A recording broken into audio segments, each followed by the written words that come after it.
સમાચારોમાં આગળ વાત કરીએ કચ્છ શહેરની તો કચ્છમાં હાડ થીજવતી ઠંડી વચ્ચે પાટનગર ભુજમાં પાણીની સમસ્યા જોવા મળી રહી છે। ભર શિયાળે ભુજમાં પાણીની સમસ્યા જોવા મળી રહી છે તો જે બુમરાળે નગરપાલિકાની પાણી વિતરણની વ્યવસ્થાની પોલ ખોલી રહી હોય તેવું દેખાવા મળી રહ્યું છે। ભુજ શહેરમાં એક તરફ હાડ થીજવતી ઠંડી પડી રહી છે તેવામાં પાણીની સમસ્યા પણ તીવ્ર બની છે। ભુજના આરટીઓ રિલોકેશન સાઇટ વિસ્તારમાં આવેલી 8 જેટલી સોસાયટીઓમાં હાલ ભર શિયાળે પણ પાણીની તંગી જોવા મળે છે। લોકોએ જણાવ્યું કે હિલવ્યુ સોસાયટી, સિદ્ધિવિનાયક નગર, કલાપૂર્ણમ સોસાયટી, યોગેશ્વર ધામ, ઓધવ ઈશ્વરનગર, વૃંદાવન પાર્ક, મહાપ્રજ્ઞનગર સહિતના વિસ્તારોમાં પાણીની સમસ્યા છે। નગરપાલિકા દ્વારા એક સંપ મારફતે આ તમામ વિસ્તારોમાં એક સાથે પાણી અપાય છે। હાલમાં મશીનમાં ખામી થતા પાણી આવતું નથી। અઠવાડિયે 15 દિવસે પાણી મળે છે। ટેન્કર મારફતે પણ પૂરતું પાણી મળતું નથી। યોગ્ય વ્યવસ્થાના અભાવે 400 થી 500 પરિવારો પાણીની સમસ્યાની બુમરાળ પોકારી રહ્યા છે। અને પાણીની બહુ જ તકલીફ પડે છે અમને, કારણ કે અમારા ઘર સુધી તો થોડું આવતું જ નથી પાણી। શરૂ થાય ને એના પછી અડધો પોણો કલાકે પાણી આવે છે અમારા ઘરે, અને લગભગ મહિનામાં મંગાવવા જ પડે છે એમ કે પ્રાઇવેટ ટેન્કરો।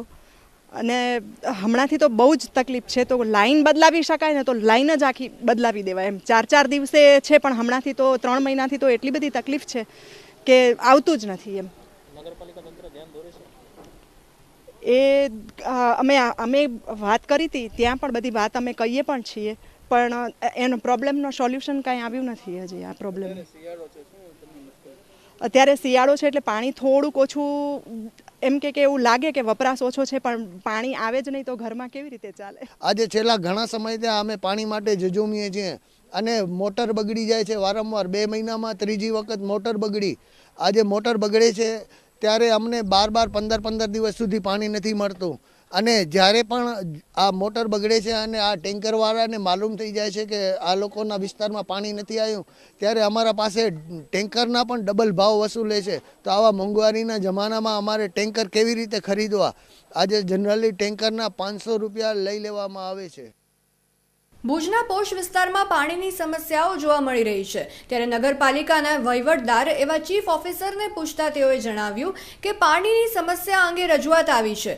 ઊંચાણવાળો વિસ્તાર છે જેના કારણે સમસ્યા છે જે હલ થઈ જશે। ભુજ નગરપાલિકા દ્વારા પાણીનું વિતરણ હયાત સ્ટોરેજ અને વ્યવસ્થાના આધારે કરવામાં આવે છે।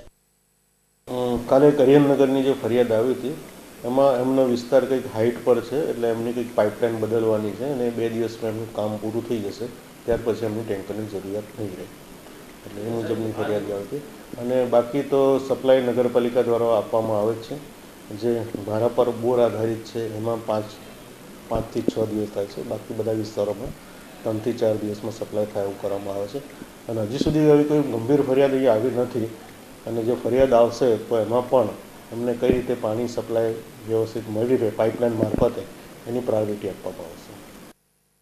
સરકાર કચ્છમાં વિકાસ થયાની વાતો કરી રહી છે, ત્યારે બીજી તરફ શિયાળાની કડકડતી ઠંડી વચ્ચે પણ ભુજ શહેરમાં પાણીની તંગી જોવા મળી રહી છે। ઠંડીમાં ધ્રુજતા લોકો જ તરસ્યા હોય ત્યાં વિકાસની વાત ક્યાંક ને ક્યાંક વામણી લાગી રહી છે, કારણ કે પાણી એ માનવ જીવન માટે ખૂબ આવશ્યક છે। પરેશ રાજગોર, નિર્માણ ન્યૂઝ, કચ્છ।